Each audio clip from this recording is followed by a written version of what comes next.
One. Okay, so I chose to do a pamphlet brochure style over E.B. Lewis, who is an artist, illustrator, and award winner. Um, so there are three panels on each page. It would be a two-page brochure. This is your front flap. Um, this would be the very back one, and then this one folds inside to the middle. So this is just a photo of him. This is what he looks like. But I guess I ought to start from the second page. Just to give you a little bit of background, E.B. was born Earl Bradley in Philadelphia in the 1950s. He calls himself an artistrator because while he does do illustrations for books, he doesn't necessarily think of them like that because while they can be applied to the story that they were created for, they also can be recognized as independent pieces of art. For example, I have this background illustration from Down the Road, written in 1995.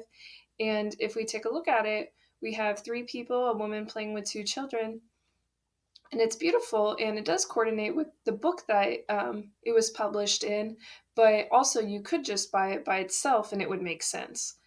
So anyway, so that's where the artistrator thing comes from, and Lewis has been into art for years and years now. He started his art career when he was only 12 or 13, just graduating the sixth grade. And then he was mentored by a man named Clarence Wood, who was also a well-known Philadelphia artist. Um, and he was mentored by him for about 8 years before he went to college. And then at college, he studied at the Temple University Tyler School of Art, earning an undergraduate degree in art education, illustration, and graphic design. Um, and he um, found his love for watercolors while going there. So after testing out a bunch of different mediums, he discovered this was his best one. And he used his art education degree and was a public school teacher for 12 years. Today, he still teaches fine arts. And then his art actually became noticed in 1986. He had a portfolio that he had created and had a solo independent art show. And it was just praised by hundreds of people, and he got a lot of recognition. Authors started approaching him, people wanted to buy it. He was making a lot of money. And today he has illustrated more than 70 books. He is still going. He does not intend to slow down at all. And I think the first one was published in 1994 with his illustrations in it. So over 25 years later, and here we are. So, to mention a couple of my favorite books, there was Each Kindness by Jacqueline Woodson, Night Running by Alyssa Carborn, and I Love My Hair by Natasha Tarpley. These are great books to read to a classroom or even as an adult to read. I love E.B. Lewis because I'm an artist myself and I just really respect him, and I am inspired by him, to be honest with you. So, Each Kindness is a story about a little girl who is mean to a classmate of hers. By the time she finally comes to this realization and is like, oh no, I need to reconcile, I need to redeem myself, how am I going to make this better?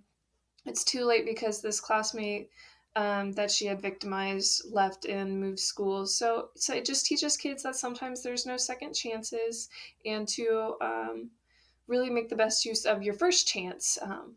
And then I also have Night Running listed here, which is about a boy escaping slavery. Um, this is kind of a good introduction for children as to what slavery is and the severity of it, because in the story, the boy's trying to escape and there's lots of obstacles. People are coming after him. His life is on the line. But he has his trusty dog with him who he ordered multiple times to stay home. Lastly, I have I Love My Hair. This one's really great to read to Black children who might be struggling with self image, but any children in general, and even adults. It's just about loving yourself. A little girl is tired and she's annoyed of getting her hair braided and fixed every single week.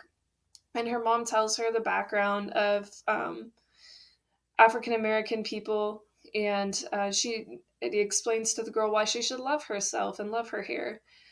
So that's a really cute book to read to children. And actually, I'm substituting now, and I think that I have Each Kindness and Night Running, and I'm with the same class all next week, so I think I'm going to share those two with them because I think they'll really enjoy them. They're a little bit older.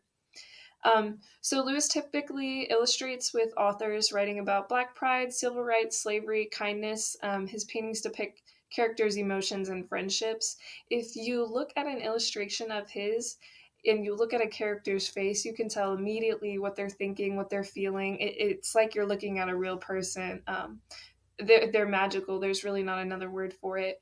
Um, Anyway, but the same thing with the setting. Even if the characters were faceless, you could tell by his setting the mood of the page or the seriousness of the story at that point. So anyway, so he that's just like his strong suit is mood. I think, in my opinion, you can just read exactly what's going on by not reading. And so, like I said, he is still making art today, but just to note a couple of awards that he has gotten in the past, he has gotten numerous. These are just a few. Um, he was a New York Times 2016 Best Illustrated Book Award for preaching to the chickens, and that was recently, only 3 years ago for that one. But in 1996, only a couple years after he put out his very first book, um, he won an ALA Notable Children's Book Award for Down the Road, which is actually the book that I have featured here in this background. And then he has won the Coretta Scott King Award 5 times, and I'm sure that that fifth time won't be his last by any stretch. Um, so anyway, so he is really admired by everyone in the art community and the writing community, just in the civilian community. He gets requests every single day for collaborations from authors. Um, so after you read the inside page, you would go back to this middle flap, and I have a few reviews listed here, and I chose some that were really old because I wanted to show that he's been loved ever since he started. It wasn't like he had to gain fame slowly. It was like instant for him. So this first one was from James Kurtz's Fire on the Mountain, 1994. A publisher said Lewis's exceptional watercolors of Ethiopian mountains and mountain people quickened Kurtz's revision of a well known tale. And this one was over Little Cliff and the Porch People by Clifton Talbert in 1999. The text strengths are matched by Lewis's luminous watercolors, especially his portrait, which was what I was trying to say earlier. People really notice that when they look at his photos. And then on this back flap here, I have my references listed, so I wasn't making any of this up. And this photo is an illustration from Preaching to the Chickens that won the New York Times Award in 2016. Over here is one of his fine art pieces because, like I said, he is an illustrator, but he's also just an artist. And so you could buy this one from him. Now I'd like to read just a little bit from one of his books, just to kind of show you what I meant. This was Night Running. Okay, so it says Virginia 1838, Zeus sat looking sad and droopy as an old mule. James was fixing to run away, and then Zeus would have no one to race through the woods with that night, tracking raccoons and possums. But James said he was done with being a slave on Master Graham's farm, and one skinny old hunting dog wasn't worth staying for, not when there was freedom to be had. James told his friend Levi of his secret plan to escape. Levi said he'd come too. They'd meet in the clearing when the moon was full and follow the North Star to Canada. That's kind of where I'll stop. But just so you see, this very first one's kind of just a little bit of setting, showing you what the characters look like. You can tell even in this photo that the dog is feeling droopy and sad. And in this one, you can just see the boys discussing and the dog looking eager to come, even though in that last sentence I didn't read. The boy tells him, "I do not want you following me."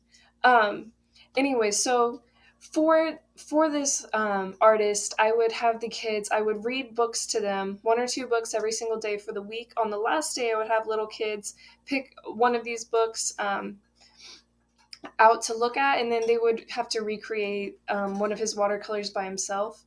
For the older kids, they would do the same thing, but they'd also summarize the book in a paragraph. They would talk about what the illustration was conveying.